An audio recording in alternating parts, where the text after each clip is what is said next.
Assalamualaikum warahmatullahi wabarakatuh. Bismillahirrahmanirrahim. Alhamdulillahi rabbil alamin.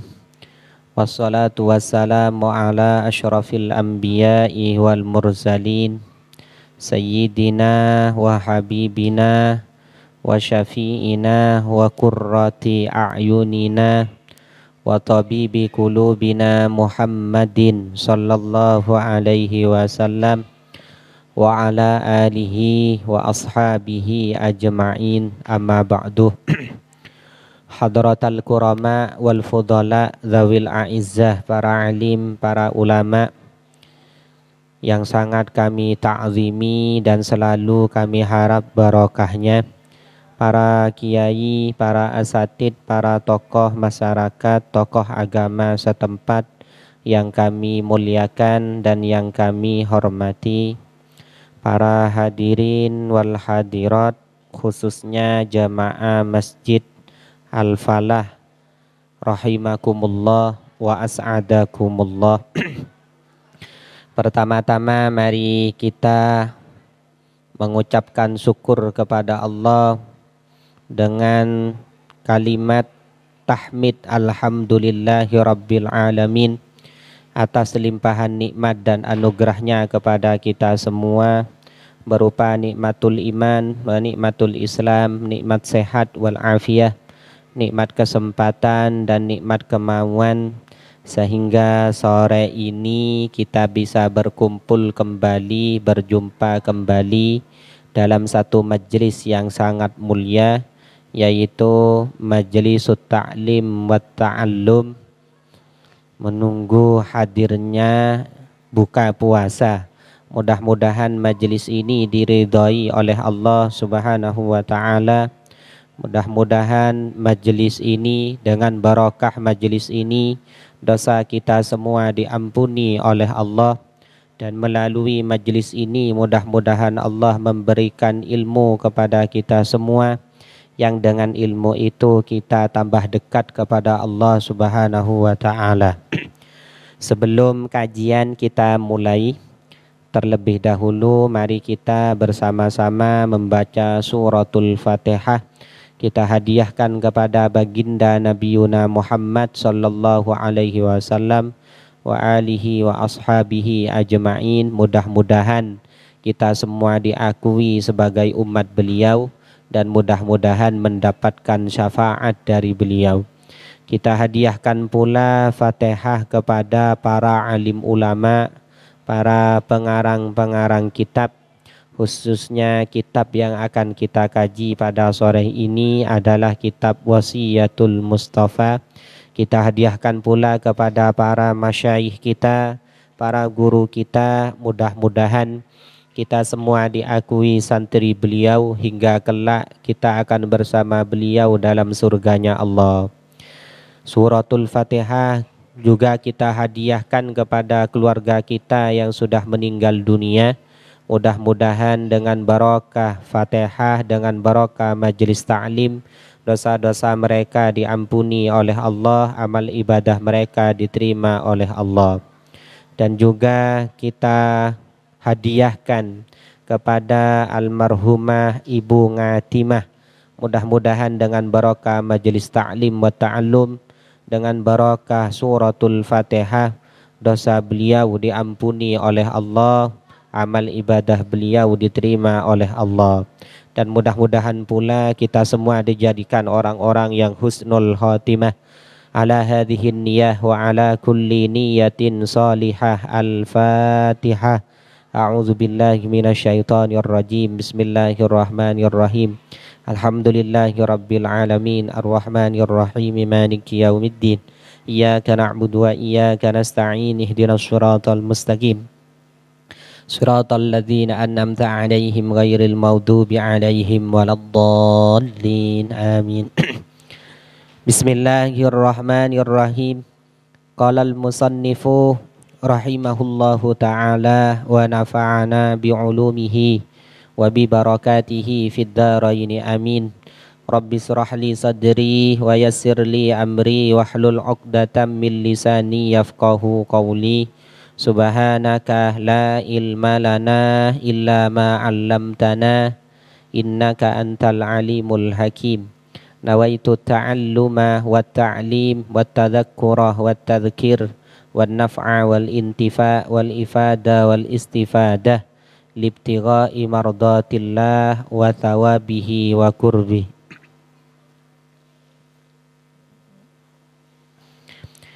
Bismillahirrahmanirrahim. Faslun, adapun ini adalah fasal fi shadaqati, akan menerangkan tentang sedekah. Qala alaihi salatu wassalamu, Nabi Muhammad alaihi salatu wassalam bersabda, berkata, Ya Aliyu, katanya beliau, ya Ali, wahai Ali, inna awliya Allahi ta'ala, sesungguhnya kekasih-kekasihnya Allah, lam yanalu, mereka tidak pernah mendapatkan, sa'ata rahmatillah, luasnya rahmatnya Allah, waridwanihi, dan luasnya ridhonya Allah, bikathratil ibadati, dengan memperbanyak ibadah. Jadi Rasulullah mengabarkan kepada Sayyidina Ali bahwasanya kekasih-kekasihnya Allah itu mendapatkan rahmat dari Allah, mendapatkan ridha dari Allah, bukan karena ibadahnya banyak, bukan.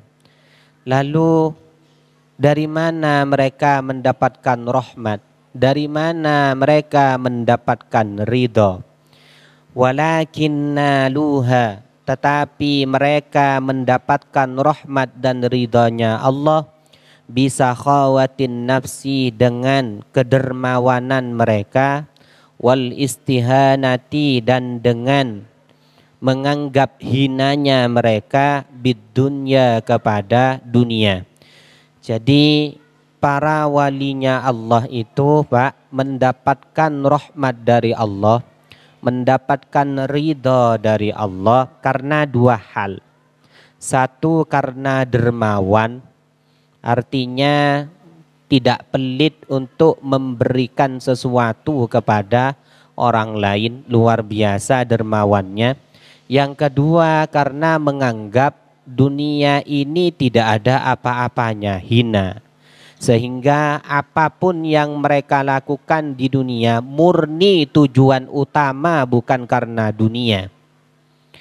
Nah, banyak orang yang bertanya, berarti Ustadz kalau jadi guru tidak usah dibayar, kalau jadi dai tidak usah dibayar, nanti ujung-ujungnya hubbud dunya. Bukan begitu. Maksudnya hubbud dunya itu bukan berarti tidak boleh dapat bayaran. Kalau nggak boleh dapat bayaran, saya tidak mau jadi dai, Pak. Nanti bensinnya dari mana saya itu? Ada nggak para kiai yang mau diundang ceramah? Tidak usah pakai bisyarah. Pertama mungkin ada, Pak. Kedua kalinya tidak mau lagi itu. Lah itu jangan dinilai ceramahnya untuk uang, bukan niku. Yang dimaksud di sini itu hubbud dunya adalah melakukan amal perbuatan tujuan utamanya adalah dunia. Nah, kalau begitu maka dinamakan hubbud dunya. Alhasil wali-walinya Allah itu mendapatkan rahmat dan ridhonya Allah bukan karena memperbanyak ibadah, tapi karena kedermawanan mereka dan mereka menganggap dunia itu hina. Nah, dunia itu hina. Orang masuk surga itu, Pak, bukan karena amal ibadahnya, tapi karena ridhonya Allah. Sampai-sampai Rasulullah pada ketika itu ditanyakan oleh para sahabat, wala anta ya Rasulullah, walaupun engkau wahai Rasul. Iya, kata Rasulullah, walaupun saya tidak masuk surga gara-gara amal saya, tapi saya masuk surga gara-gara ridho dan rahmat dari Allah Subhanahu wa ta'ala. Cuman untuk mencapai ridho, untuk mencapai memperoleh ridhonya Allah, tidak ada lain caranya kecuali dengan kita beribadah kepada Allah. Pertanyaan selanjutnya, ibadah mana Ustadz yang mendapatkan ridho? Allah sembunyikan itu.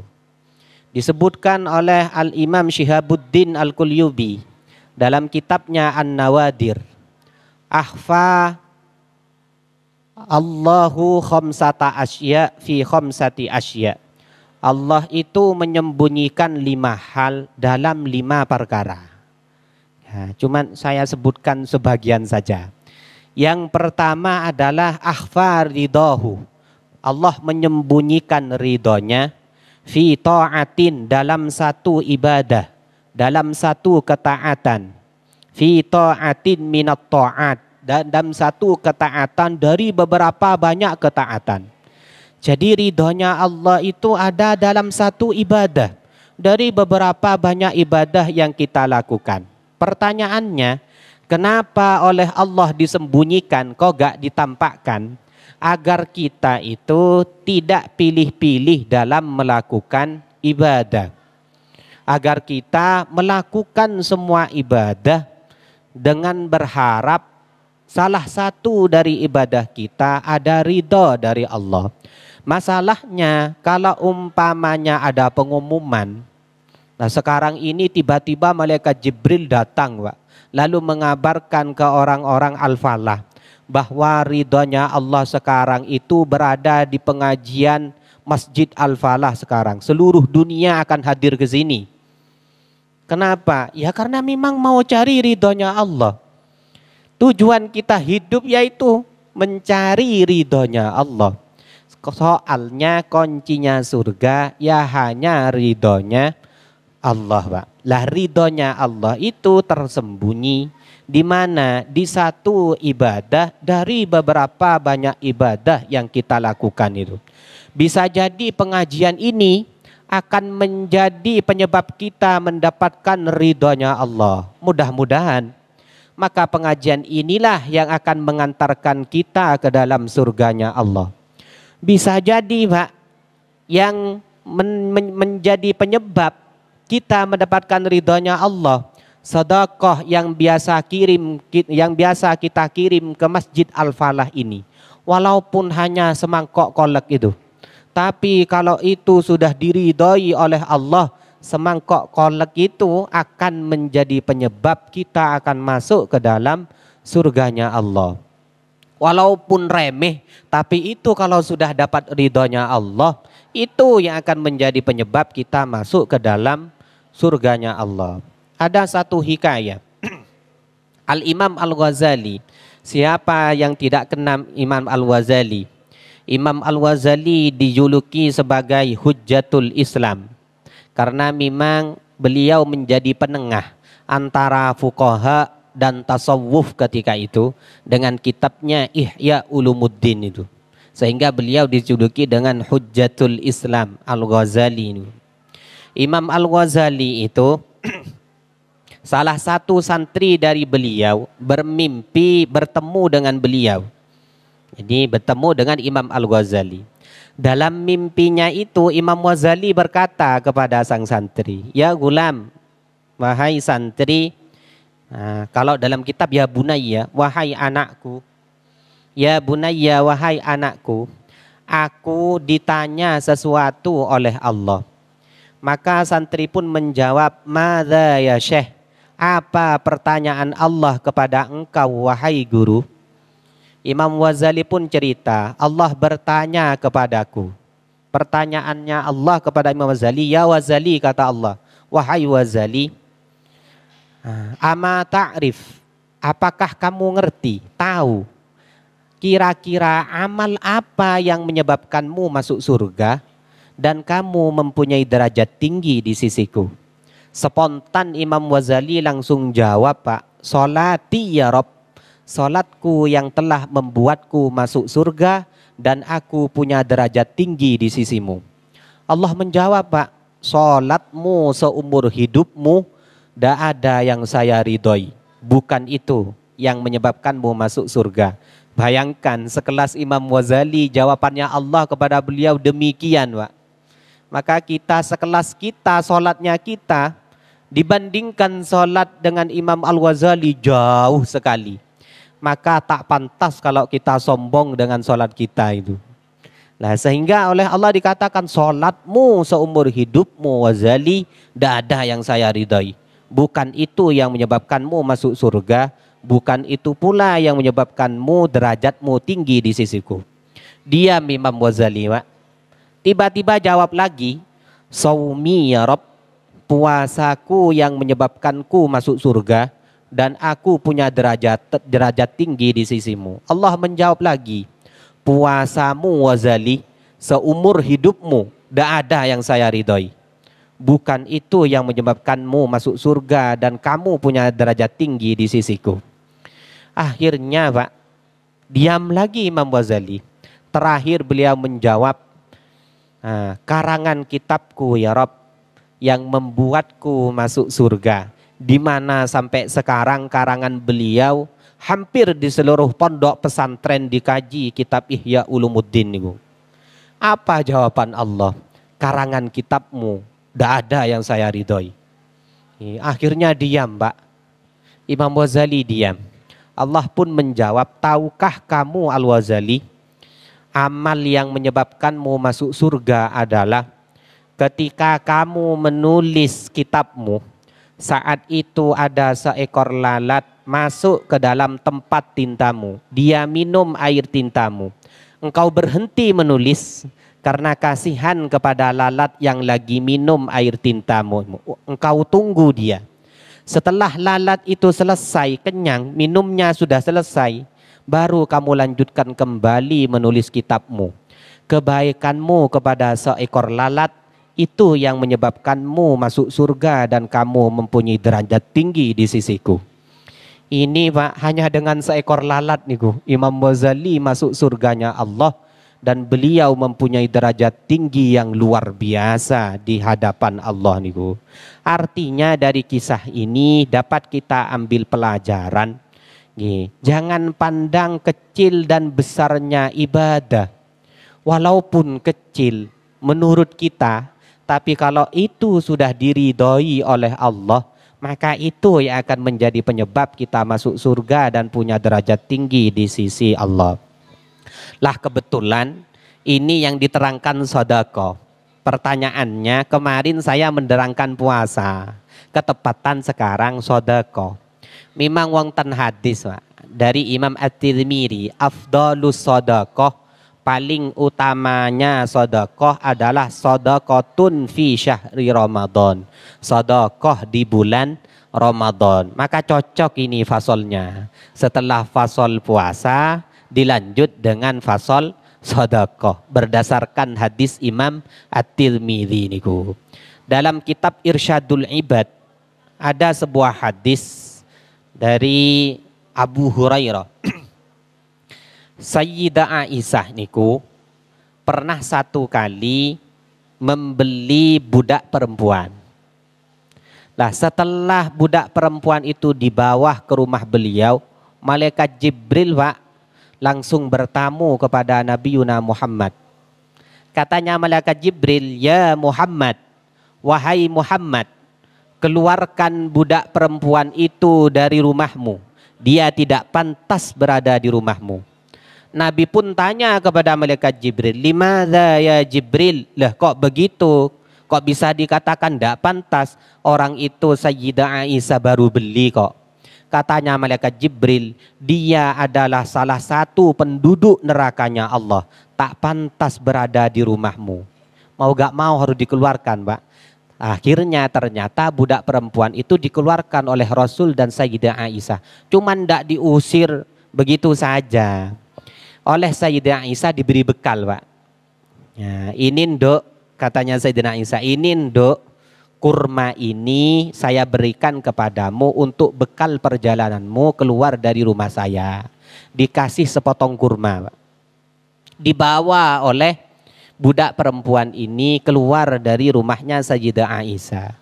Di tengah perjalanan Budak perempuan ini merasa lapar, dimakan hadiah itu bekal yang diberi oleh Sayyidah Aisyah. Separuh dimakan, separuhnya dimasukkan lagi ke dalam kantongnya. Berangkat lagi berjalan.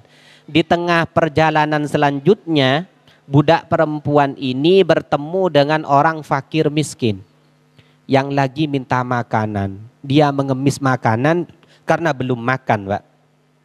Budak perempuan ini ingat bahwa dalam kantongnya masih ada separuh kurma yang belum dimakan niku. Akhirnya diambil, Pak. Separuh kurma ini diberikan kepada pengemis yang minta makanan karena belum makan itu. Saat itu malaikat Jibril turun lagi. Bertamu lagi kepada Nabi Muhammad. Ya Muhammad, wahai Muhammad, panggil lagi budak perempuanmu itu. Masukkan lagi ke rumahmu. Katanya Nabi, lah gimana Jibril ini kok gak konsisten? Tadi suruh diusir, sekarang suruh dipanggil lagi. Akhirnya, ini kenapa kok disuruh dipanggil lagi malaikat Jibril? Katanya malaikat Jibril, wurung singkate masuk neraka budak itu. Sekarang dia sudah menjadi salah satu penduduk surganya Allah. Katanya Nabi, amal apa yang menyebabkan dia itu berubah drastis? Tadi masuk neraka, sekarang jadi penduduk surga. Ternyata barokah separuh kurma yang disedekahkan kepada fakir miskin di jalan itu mampu menyebabkan dia menjadi penduduk surganya Allah. Ini faedahnya sedekah, Pak. Luar biasa faedahnya sedekah niku.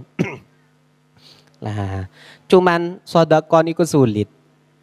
Nah, saya mohon izin.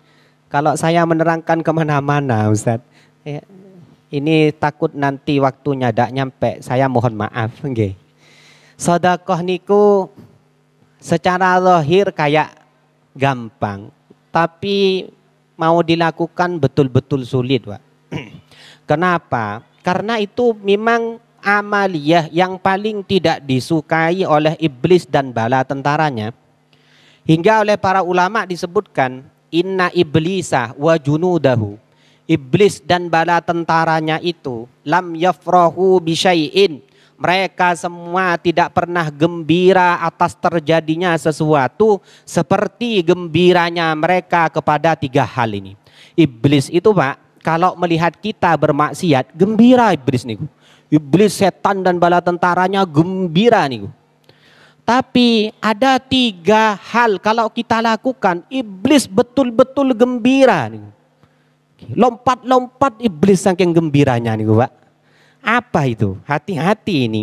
Yang pertama adalah mukminun qatala mukminan. Orang mukmin yang membunuh orang mukmin yang lain. Luar biasa bahagianya iblis kalau ada orang Islam membunuh orang Islam yang lain. Joget-joget iblis, Pak, dan bala tentaranya itu. Beda dengan bahagianya yang lain itu. Yang kedua, iblis sangat bahagia itu rajulun yamutu kafiron. Orang Islam yang mati dalam keadaan su'ul khotimah, mati dalam keadaan murtad, mati dalam keadaan kafir. Betapa bahagianya iblis dan bala tentaranya itu. Mudah-mudahan kita dijauhkan dari ini, nggih. Yang terakhir, yang sangat dibahagiai oleh iblis adalah insanun fi qalbihi khauful fakri. Manusia yang dalam hatinya masih ada perasaan takut miskin, takut fakir ketika ia memberikan hartanya, ketika dia memberikan uangnya, ketika dia memberikan sedekah, tapi dalam hatinya masih terlintas perasaan saya takut fakir. Itu paling disukai oleh iblis nih, Pak. Lah maka hati-hati. Ini masuk kepada kita semua. Saya tanya kalau gak percaya. Kalau kita umpamanya bawa uang 100.000, 50.000, 20.000, 10.000, 5.000, 2.000, yang mana yang kita sedekahkan biasanya?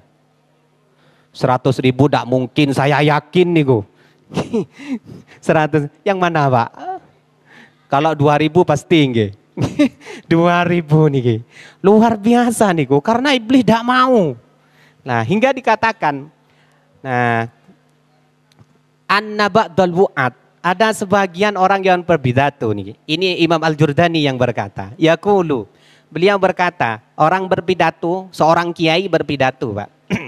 Katanya kiai ini, idza aradar rajulu ayyatasaddaq, jika ada orang, satu orang ingin melakukan sedekah, atahu sab'una syaitonan, maka 70 setan, fayata'allaquna biyadai, mereka 70 setan ini akan memegang tangan orang yang mau sedekah itu.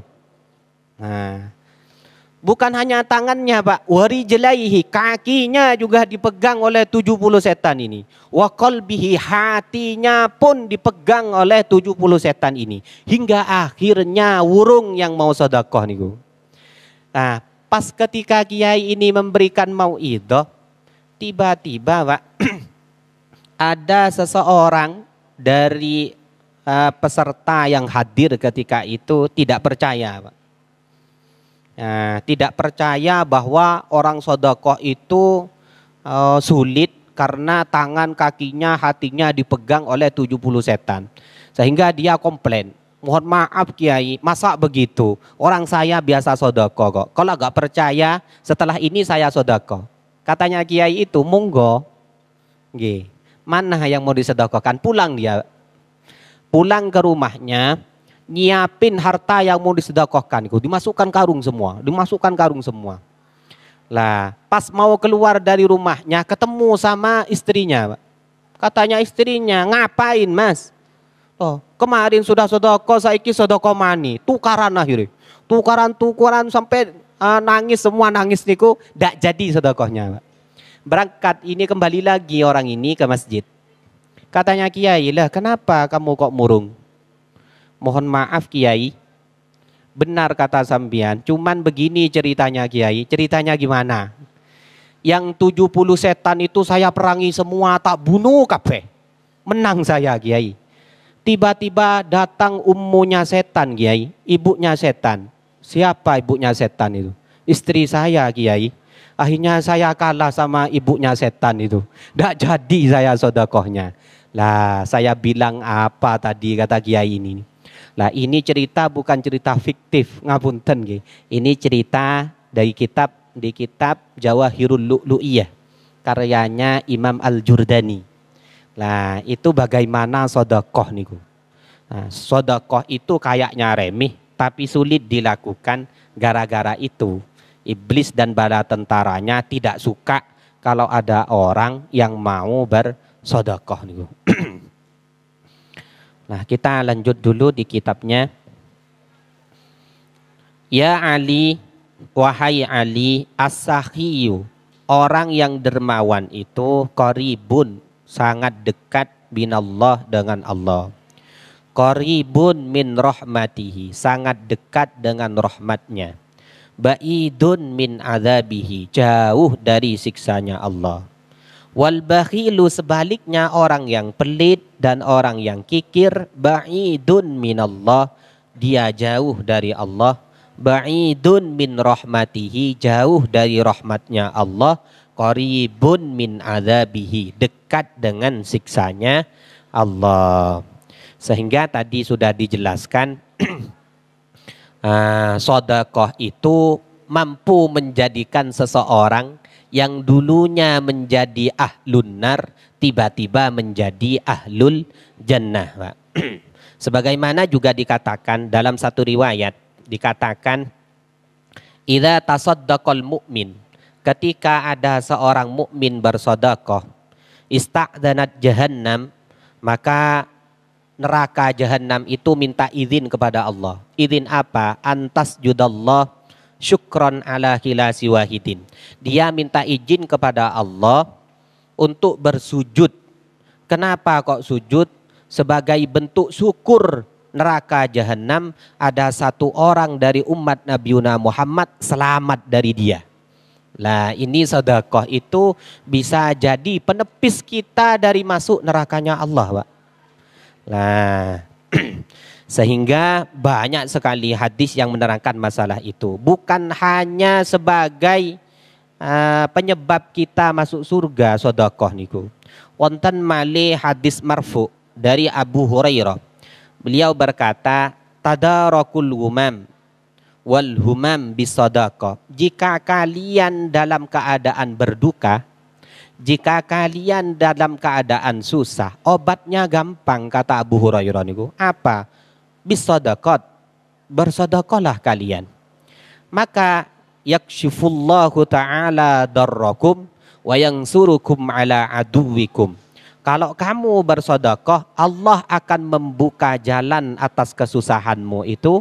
Allah akan membukakan jalan atas kedukaanmu itu. Jadi sedekah di samping menjadi penyebab kita akan masuk ke dalam surganya Allah, sedekah juga bisa akan menjadi pengobat susahnya kita, dukanya kita di dunia ini, bahkan di akhirat nanti. Satu ketika ada hikayat, Pak. Ada seorang alim soleh, punya anak, kebetulan anak ini mau berpergian, musafir melewati laut, Pak. Nah, berniaga melalui lautan itu, lewat di lautan.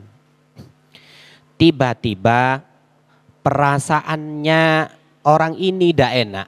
Orang tua ini punya perasaan tidak enak ke anaknya yang lagi dalam perjalanan di laut itu.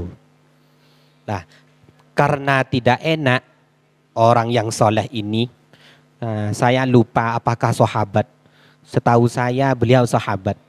Matur kepada Rasulullah, menyampaikan perasaan dia itu kepada Rasulullah. Ya Rasulullah, wahai Rasulullah, saya itu sekarang punya anak sedang dalam keadaan berpergian, melewati lautan.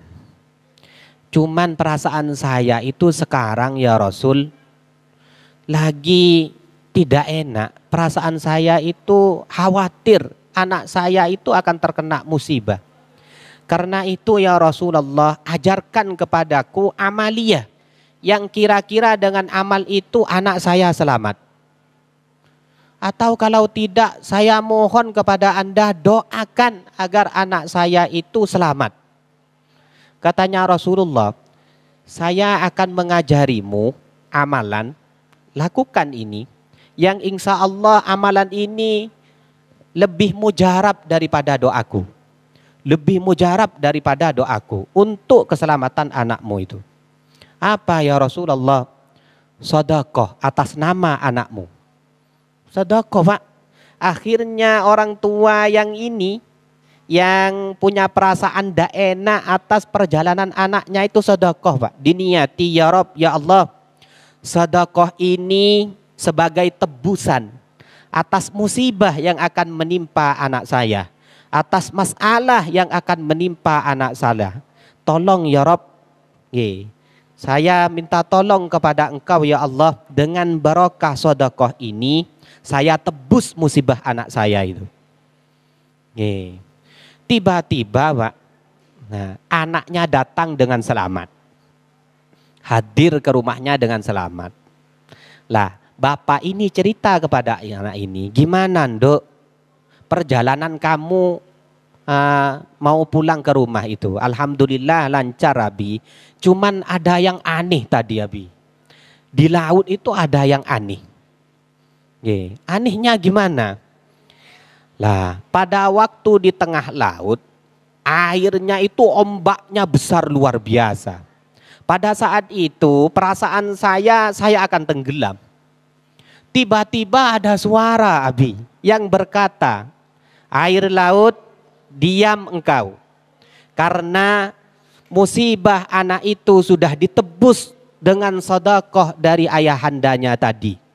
Akhirnya air laut itu diam, Pak. Gara-gara suara yang berbunyi itu.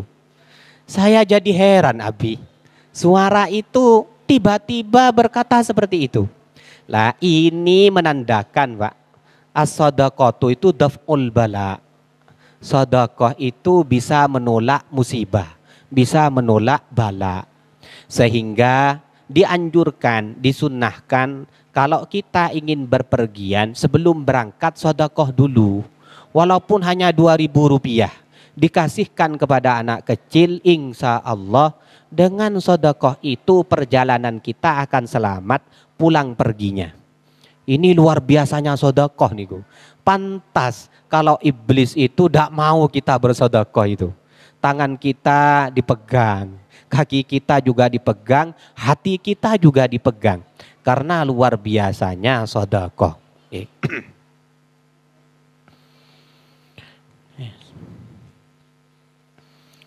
Ya Aliyu wahai Ali, ra'aitu maktuban ala babil jannah. Kata Rasulullah, saya melihat tulisan di pintu-pintunya surga itu berupa anti muharramatun ala kulli bahilin. Kamu itu surga haram hukumnya dimasuki oleh orang-orang yang pelit, dimasuki oleh orang-orang yang kikir. Wa'akin, dan haram hukumnya kamu surga dimasuki oleh orang-orang yang durhaka kepada orang tuanya. Wanammamin, dan kamu surga haram hukumnya dimasuki oleh orang-orang yang mengadu domba, yang suka mengadu domba saudaranya. Artinya Pak, 3 orang ini tak mungkin masuk ke dalam surganya Allah. Yang pertama orang yang pelit, orang yang kikir. Yang kedua orang yang durhaka kepada kedua orang tuanya. Yang ketiga adalah orang yang suka mengadu domba antara satu sama yang lain. Ya. Satu bakhil, pelit, tadi sudah saya jelaskan. Yang kedua akin, orang yang durhaka kepada kedua orang tuanya. Di sini juga ada kisah riwayat juga. Lah, dulu itu ada sahabat, ini sahabat. Namanya sahabat Pak, tentu mulia derajatnya setelah anbiya niku ya para sahabat niku. Sahabat itu ada sahabat yang ketika sakaratul maut tidak mampu mengucapkan kalimat la ilaha illallah. Hingga akhirnya masalah ini disampaikan kepada Rasulullah. Katanya Rasul, lah ini kan setiap hari baca la ilaha illallah, kok sekarang tidak bisa, ada apa ini? Akhirnya Rasulullah pun berangkat ke rumahnya sahabat yang sakaratul maut itu. Nah, ketika suruh membaca la ilaha illallah, tidak mampu Pak. Tiba-tiba Rasul berkata, apakah sahabat ini mempunyai orang tua? Iya ya Rasulullah, tinggal ibunya. Mana ibunya? Ibunya ada di tempat lain. Lah susul ibunya. Disusul Pak ibunya itu, dikatakan oleh Rasulullah kepada ibunya itu, apa betul ini anakmu? Iya ya Rasulullah, ini anak saya. Tolong ampuni dosa-dosa anakmu ini, selama bersamamu mungkin punya dosa. Enggak. Nah, dia sudah sering menyakiti saya. Saya tidak mau memaafkan dia. Katanya ibu ini Pak. Kebetulan sahabat ini pernah salah ke ibunya Pak. Gara-gara apa? Dulu sewaktu sahabat ini belum punya istri, ini sangat sekali membantu ibunya, sayang sekali kepada ibunya itu Pak. Ketika punya istri, akhirnya sayangnya dia berubah. Dia lebih sayang kepada istrinya daripada ibunya itu. Setiap hari ibunya selalu disakiti oleh dia dan oleh istrinya itu. Oleh karena itu sang ibu ini tidak mau memaafkan. Karena tidak mau memaafkan, Rasulullah pun berkata, ya wis, kalau gak mau dimaafkan, tak bakar anakmu. Tak bakar anakmu ini. Akhirnya para sahabat ketika itu oleh Rasulullah disuruh ngambil kayu. Kayu yang banyak supaya sahabat ini dibakar. Katanya ibu ini, jangan ya Rasul, itu anak saya kamu dibakar. Kata Rasulullah, ketimbang dibakar neraka, tak bakar di sini aja. Akhirnya dimaafkan Pak. Karena maafnya akhirnya bisa mengucapkan la ilaha illallah Muhammadur Rasulullah. Mohon maaf waktunya sudah habis. Mudah-mudahan lain waktu mudah-mudahan bisa berjumpa kembali. Dan mudah-mudahan saya bisa menjelaskan kembali. Kalau ada kalimat yang kurang berkenan, mohon maaf yang sebesar-besarnya. Akhiran wallahul muwaffiq ila ahsanit thariq. Assalamualaikum warahmatullahi wabarakatuh.